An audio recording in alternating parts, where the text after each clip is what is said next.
3 throws that you guys need to practice before your next tournament. My name is Eric, I play for Sydney Sunder, the premier opens club in Australia, and I've got nationals in 3 days. So let me take you through 3 throws that I'm making sure to practice before we play nationals. These are, in my opinion, the most common throws that come up in game, and that's why I like to spend a little bit more time to dial them in just before the tournament. If you want the full description of the throw sets and exactly what they look like, I'll leave them in a Google Docs link in the description down below. Make sure you stick through to the end for a special secret bonus throw. The first throw we're going to work on is hard and long unders. It's going to emulate hitting a big gainer when a cutter is cutting under. So let's get started.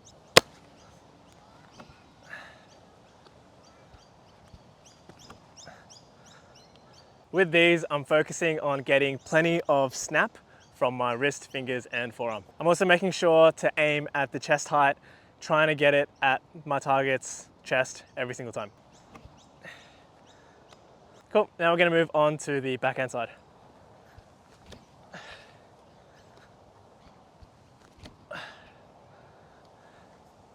Same thing, a lot of forearm, wrist, and fingers. I'm also gonna try get in a few half pivots.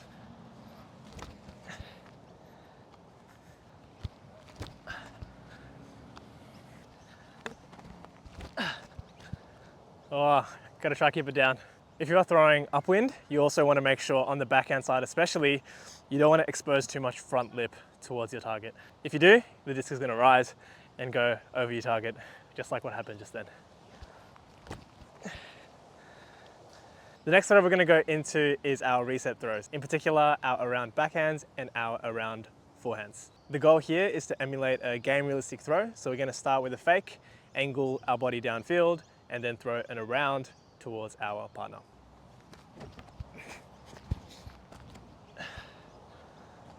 A little way to help you on the pivot back for the around is as you fake, on the last upfield fake, you can take a step forward with your right foot to threaten that inside as well. What this will do is 2 things. Number 1, it'll move the mark because they're going to be concerned about that inside shot to the 1. Number 2, it'll give you this lateral power to be able to push all the way back to the backhand side. So what that'll look like is this. Normal fake, inside fake, straight away for the around. 1, inside fake, around. Sometimes you don't even have to throw this full fake. You can just lean and put your foot that way, and that's enough for the mark to bite. And it's faster for you to come back to the backhand side. So what that might look like is this.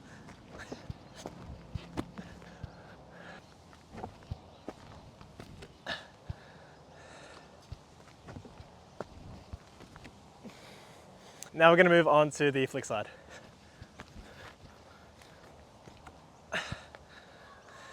You can apply the same concept here, where we start with the backhand fake out to the side.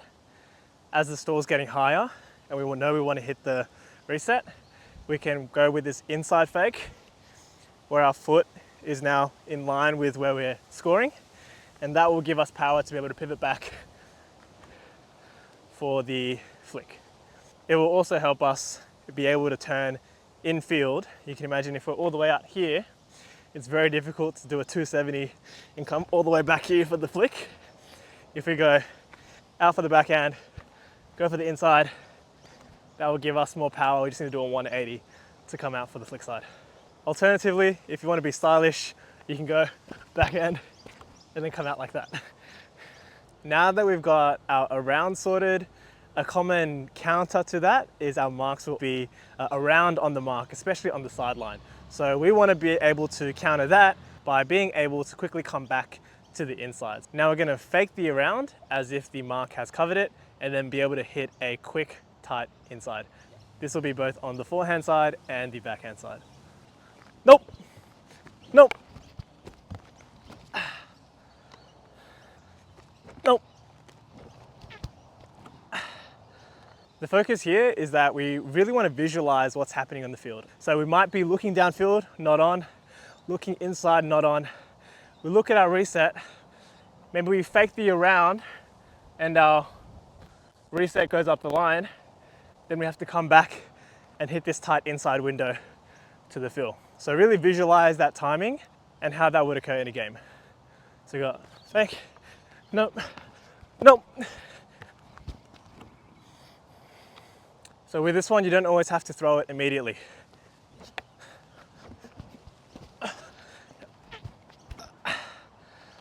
Also, sometimes the mark will be around a little bit earlier or straight away. So what we can do is try hit the inside straight away, depending on where the dump defender is as well. So what that would look like is this. If my mark was already around, again, our goal is to try to get them at shoulder height or chest height.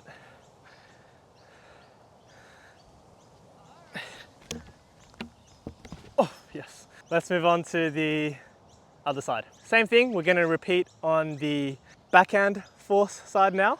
For this one, oftentimes I like to go to the half pivot backhand as my go-to counter. So what that would look like is this.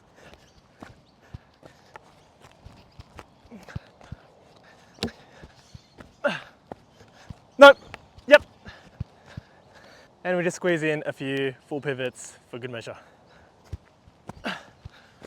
Nope. Nope.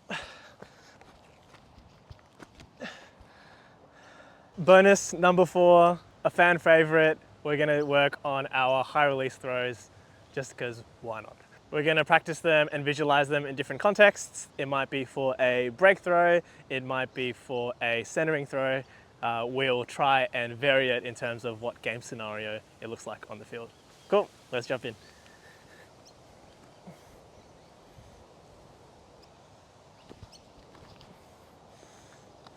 Here I'm actually going upwind, so it's a little bit trickier, but still possible. Okay, we'll do some in a reset scenario as well. And we'll try push a few higher just to test the limits of our release points. That's pretty good.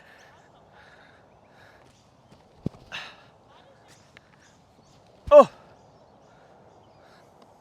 Now we're gonna move on to our backhand high releases.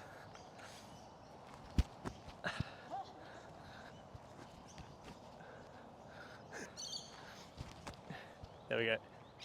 Again, we want plenty of snap off the fingers, the last point of contact with the disc, to make sure that these fly with plenty of spin and without wobble. Those are the 3 throws that you guys need to practice before your upcoming tournaments to make sure you're fully calibrated for the upcoming games. If you like the video, please subscribe. There's going to be more resources and more YouTube content coming out in the next few weeks. Again, if you want all the information, details are down in the description, and I will see you guys in the next one. Peace.